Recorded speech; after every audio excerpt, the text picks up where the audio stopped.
नमस्कार बच्चों, आइए बच्चों आज हम इस वीडियो के माध्यम से वार्षिक मूल्यांकन वर्कशीट 2021-22 प्रोजेक्ट कार्य कक्षा 6 विषय गणित, इसके अंतर्गत हम देखेंगे जो दिए गए प्रश्न हैं प्रोजेक्ट कार्य के लिए, इन प्रश्नों के आंसर हम किस प्रकार से पूर्ण कर सकते हैं। आइए आज हम इस वीडियो के माध्यम से समझेंगे। देखिए खंड ब, इसके अंतर्गत हम देखते हैं कक्षा 6 के अंतर्गत।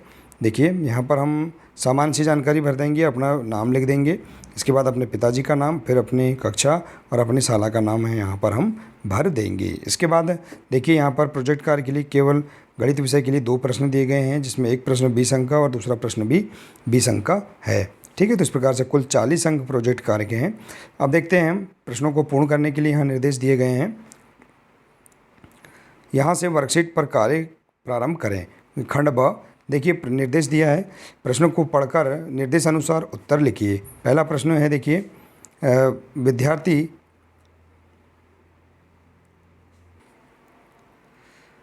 तो देखिए इस प्रकार से हम यहाँ प्रश्नों को पूर्ण कर सकते हैं। विद्यार्थी अपने घर या आसपास के परिवेश से कम 5 वर्गाकार आयताकार वस्तुओं का चयन करें। दूसरा है, चयनित वस्तुओं की लंबाई और चौड़ाई मापकर निम्नांकित सारणी को पूरा करें। तो देखिए बच्चों, हम यहाँ पर अपने आसपास के परिवेश से कम 5 वर्गाकार या आयताकार वस्तुओं का हम चयन करेंगे। जैसे कि देखिए यहाँ दिया है वस्तु का नाम बिस्कुट, पुस्तक, इसी प्रकार से हम अन्य वस्तुओं का नाम लिख देंगे। अब इनकी लंबाई और चौड़ाई मापेंगे। जैसे देखिए बिस्कुट की लंबाई हम स्केल की सहायता से मापेंगे, सेंटीमीटर में मापेंगे। देखिए तो इसकी चौड़ाई, इसकी लंबाई आ जाएगी 5 सेंटीमीटर और चौड़ाई आ जाएगी 3 सेंटीमीटर। अब हम देखेंगे यहाँ जो बिस्किट है, ये जो वस्तुएं हैं, ये क्या है, आयताकार है। तो आयत का परिमाप क्या होता है, आयत का परिमाप बराबर 2 लंबाई धन चौड़ाई। ठीक है, तो यहाँ क्या आ जाएगा, 2, 5 और 3 8, 8 दूनी 16, सो इसका परिमाप आ जाएगा।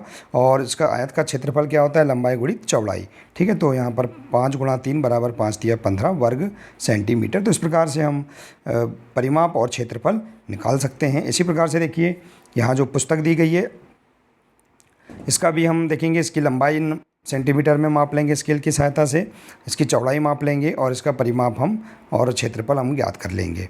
फिर दिया है माचिस, इसी प्रकार से मोबाइल, इनकी भी हम लंबाई माप लेंगे, इनकी चौड़ाई माप लेंगे और इनका परिमाप और क्षेत्रफल हम सूत्र की मदद से इस प्रकार से हम निकाल लेंगे। ठीक है बच्चों, आइए इसी प्रकार से देखते हैं अगले वस्तुओं के नाम लिखेंगे। जैसे डस्टर है, रबर, कंपास बॉक्स और भी अन्य वस्तुओं के नाम लिख सकते हैं आप अपने घरों में। जैसे कि पाठ्यपुस्तक, खिड़की, दरवाजे, इनके भी आप नाम लिख सकते हैं। इनकी लंबाई और चौड़ाई सेंटीमीटर में माप कर लिख देंगे। इसके बाद इनका परिमाप और फिर क्षेत्रफल हम इस प्रकार से सूत्र की मदद से हम लिख सकते हैं। हमें पता है कि आयत का परिमाप बराबर होता है 2 कोष्ठक में लंबाई धन चौड़ाई और आयत का क्षेत्रफल बराबर होता है लंबाई गुणित चौड़ाई। तो हम इस सूत्र में मान रखकर इनका परिमाप और क्षेत्रफल ज्ञात कर सकते हैं। ठीक है बच्चों, तो इस प्रकार से देखिए आप यहाँ पर पहले प्रश्न के अंतर्गत इस सारणी को इस प्रकार से आप पूर्ण कर सकते हैं। देखिए बहुत ही सरल तरीके से पूर्ण कर सकते हैं। इसी के अंतर्गत हम देखते हैं जो प्रश्न दिए गए हैं, उपरोक्त सारणी के आधार पर निम्नलिखित प्रश्नों के उत्तर दीजिए। यहाँ जो सारणी दी गई है, इसके आधार पर प्रश्नों के उत्तर देंगे। किस वस्तु का क्षेत्रफल सबसे अधिक है, तो यहाँ जो हमने वस्तु लिया है उसका क्षेत्रफल देखेंगे। यहाँ क्षेत्रफल में किसका क्षेत्रफल सबसे अधिक है, 468 वर्ग सेंटीमीटर पुस्तक का क्षेत्रफल अधिक है, तो हम यहाँ लिख देंगे पुस्तक का क्षेत्रफल अधिक है। इसके बाद है किस वस्तु का परिमाप सबसे कम है, तो हम देखेंगे परिमाप वाले कॉलम में यहाँ पर जो वस्तु ली गई है इसमें किसका परिमाप कम है। देखिए बिस्कुट का परिमाप 16 सेंटीमीटर है, तो हम यहाँ लिख देंगे बिस्कुट या रबर। देखिए यहाँ रबर भी है, रबर का परिमाप 14 सेंटीमीटर है, तो रबर का परिमाप कम है, हम लिख देंगे। ठीक है, इसके बाद देखिए बच्चों यहाँ दिया है सबसे अधिक क्षेत्रफल और सबसे कम क्षेत्रफल वाली वस्तु के क्षेत्रफलों में कितना अंतर है। तो आप सारणी में देखेंगे यहाँ सबसे अधिक क्षेत्रफल किसका है, पुस्तक का है 468 और सबसे कम क्षेत्रफल किसका है, देखिए रबर का 10 वर्ग सेंटीमीटर। तो इनमें हम अंतर ज्ञात करेंगे, तो 468 में से हम 10 को घटा देंगे। देखिए इस प्रकार से अधिक क्षेत्रफल में से कम क्षेत्रफल को हम घटा देंगे, तो हमारे पास आंसर आ जाएगा और इनके बीच अंतर आ जाएगा।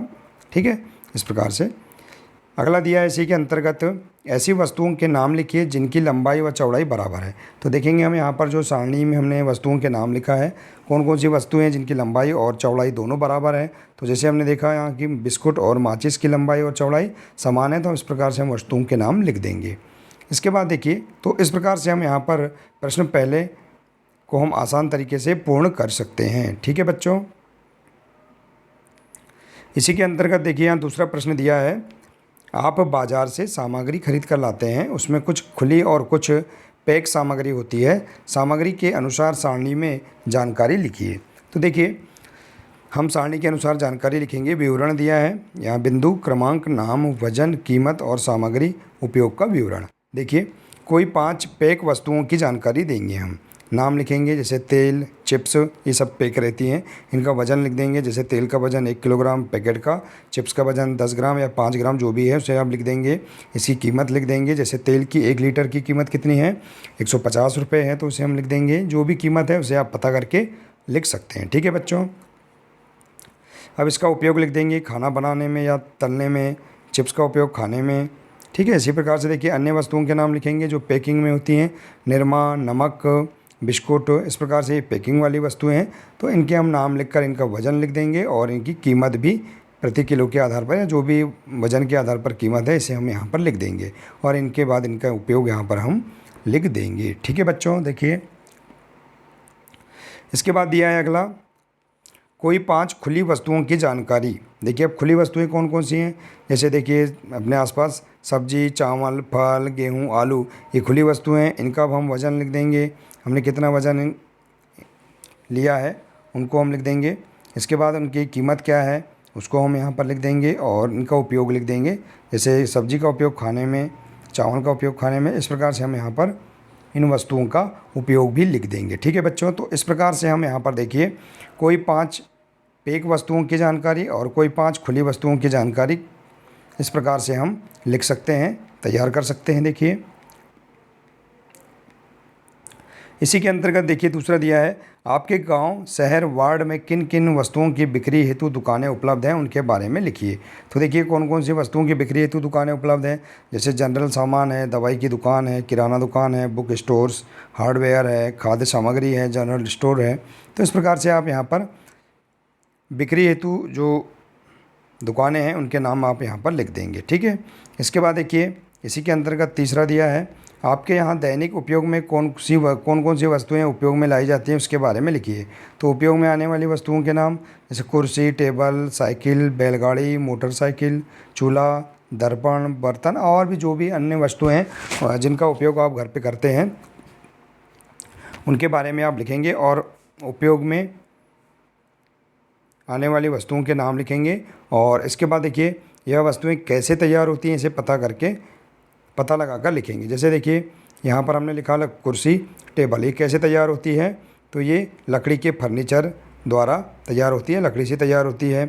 इसी प्रकार से हम देखेंगे यहाँ पर साइकिल, ये कैसे तैयार होती है, लोहे के पार्ट से तैयार होती है। इस प्रकार से आप यहाँ पर सभी की जानकारी लिख देंगे कि कैसे तैयार होती हैं, इनके लिए कौन सी वस्तु की आवश्यकता होती है, इसका नाम हम यहाँ पर लिख देंगे। ठीक है बच्चों, देखिए तो देखिए बच्चों इस प्रकार से हम बहुत ही सरल तरीके से गणित विषय के अंतर्गत दिए गए प्रोजेक्ट कार्य के जो प्रश्न हैं, इन प्रश्नों के आंसर हम इस प्रकार से अपने घर पर अपने बड़े भाई बहन एवं माता पिता की मदद से हम इस प्रोजेक्ट कार्य को पूर्ण कर सकते हैं। देखिए तो बच्चों आशा है कि आपको इसके अंतर्गत दिए गए प्रोजेक्ट कार्य का संपूर्ण हल आपको समझ में आ गया होगा। बच्चों आज के लिए सिर्फ इतना ही है, मिलते हैं नेक्स्ट वीडियो में। नमस्कार।